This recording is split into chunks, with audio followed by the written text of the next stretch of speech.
warahmatullahi wabarakatuh. Halo anak soleh dan soleha, ketemu lagi dengan Bunda Ais. Hari ini kita akan belajar tematik tema 1, subtema 3, pembelajaran 5 dan 6. Sebelum kita mulai belajar, kita berdoa dulu ya. Bismillahirrahmanirrahim. Rabbi zidni ilman warzuqni fahman. Amin. Anak soleh dan soleha, tujuan pembelajaran kita hari ini adalah 1. Setelah membaca teks, siswa mampu menjelaskan cara mengapresiasi seni. 2. Dengan menggali informasi dari berbagai sumber, siswa mampu menjelaskan keragaman sosial di provinsi setempat sebagai identitas bangsa Indonesia secara tertulis dan lisan. 3. Setelah bermain engklek, siswa mampu menjelaskan sikap kerjasama antar individu yang berbeda dalam permainan engklek. 4. Dengan mendengarkan teks lisan dengan judul Wedang Jahe Buatan Ibu yang dibacakan guru, siswa mampu membuat ringkasan yang berisikan inti dari cerita. Anak soleh dan soleha, kamu telah belajar dan berlatih tari bunga jempol. Kamu juga telah mempraktikkannya di rumah. Sekarang mari kita belajar bagaimana mengapresiasi seni. Apresiasi seni adalah suatu penilaian terhadap suatu karya seni, mulai dari mengenali, menilai, dan menghargai makna atau nilai-nilai yang terkandung dalam karya seni tersebut. Untuk dapat mengapresiasi sebuah seni, kita perlu melihat seni yang ditampilkan oleh orang lain. Agar lebih memahami cara mengapresiasi seni, lakukan hal-hal berikut ini. 1. Buatlah beberapa kelompok dengan teman sekelas. 2. Setiap kelompok akan menampilkan pertunjukan seni menari, menyanyi, atau sandiwara. 3. Kelompok yang tampil akan dinilai oleh kelompok lain. 4. Catat pada kolom apresiasi. Contoh kolom apresiasi seni yaitu misalnya kelompok 1 menarikan tari bunga jempa. Hal yang sudah dilakukan dengan baik adalah menarikan tari bunga jempa sesuai yang telah dipelajari.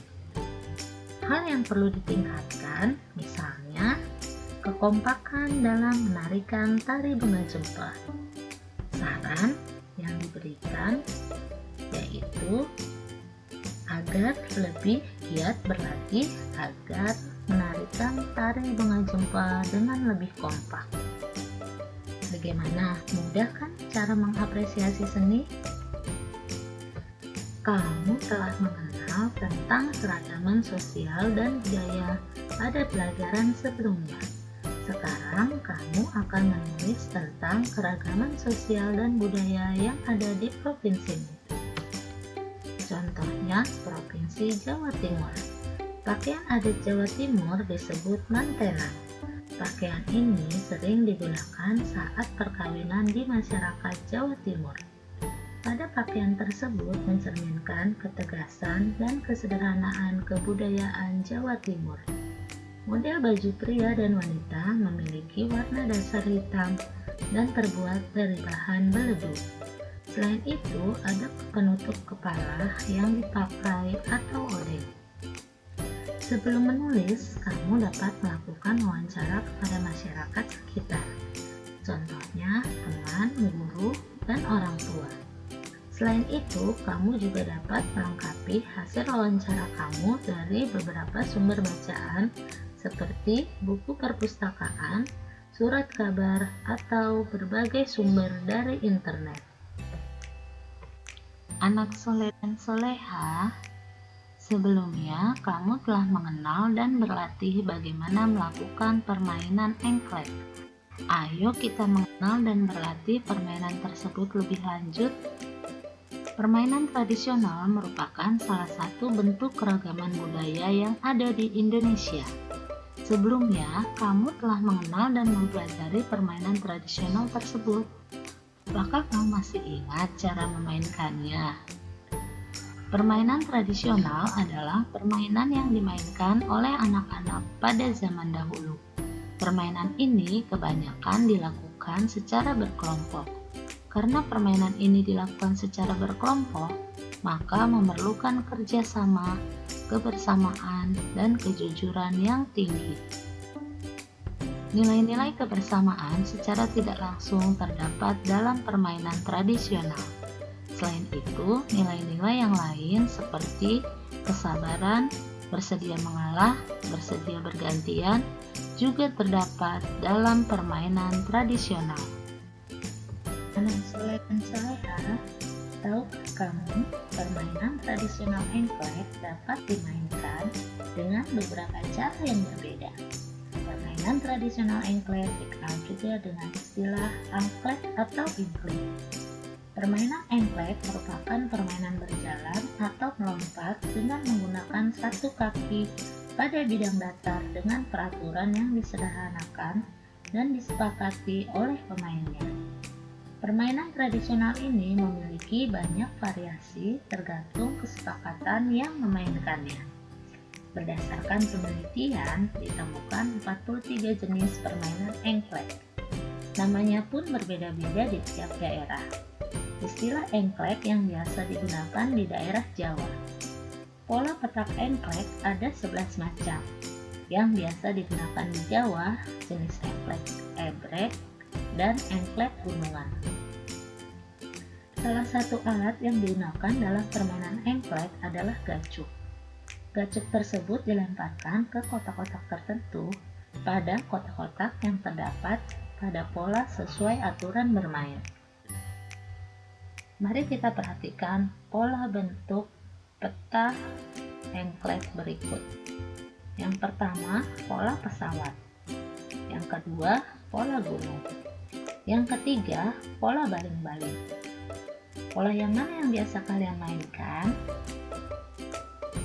Anak soleh dan soleha, mari kita simak bacaan berikut sebelum kita membuat ringkasan. Wedang jahe buatan ibu. Siang ini hujan turun deras sekali. Udin berjalan kaki pulang dari sekolah. Udin tidak membawa payung, sehingga tubuhnya basah kuyup. Sampai di rumah, Udin segera mengganti pakaiannya. Ibu memasakkan air hangat untuk membasuh badan. Setelah makan siang, Udin mulai merasa kurang sehat. Udin kedinginan. Ibu melihat Udin yang mulai terbaring lemas. Wah, besok ada ulangan matematika. Malam ini Udin harus belajar. Ibu tahu apa yang harus dilakukan agar Udin segera pulih. Ibu membuat wedang jahe untuk Udin. Wedang jahe artinya minuman yang terbuat dari jahe, yaitu minuman khas Jawa Tengah yang memberikan rasa hangat bagi tubuh. Bahan-bahan wedang jahe adalah jahe dan gula pasir atau gula merah. Bisa juga ditambahkan kayu manis dan serai untuk menambahkan rasa dan aroma. Semua bahan direbus hingga mendidih dan harum. Untuk meredakan gejala kurang sehat, wedang jahe sebaiknya diminum segera setelah mendidih. Ibu sering membuat wedang jahe untuk Udin dan keluarganya. Ketika ada acara di kampung pun, ibu selalu menyajikan wedang jahe buatannya. Tidak sampai 1 jam, wedang jahe buatan ibu sudah siap. Ibu membawakan segelas ke kamar Udin.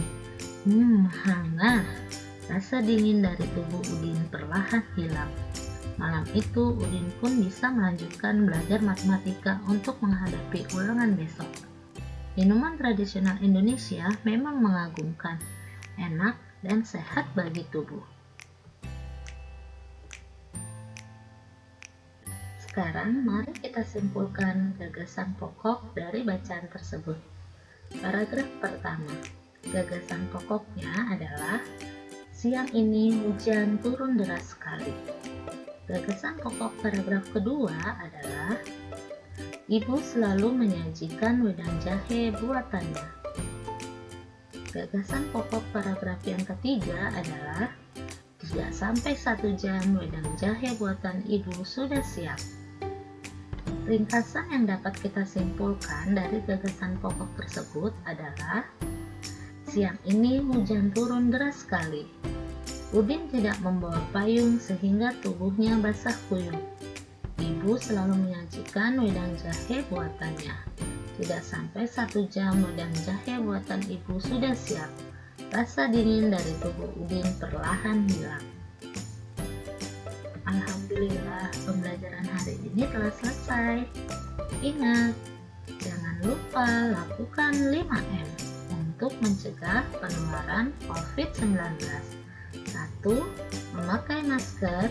2. Mencuci tangan dengan sabun dan air mengalir. 3. Menjaga jarak. 4. Menjauhi kerumunan. 5. Mengurangi mobilitas. Sampai jumpa di pembelajaran berikutnya. Wassalamualaikum warahmatullahi wabarakatuh. Tetap semangat belajar ya.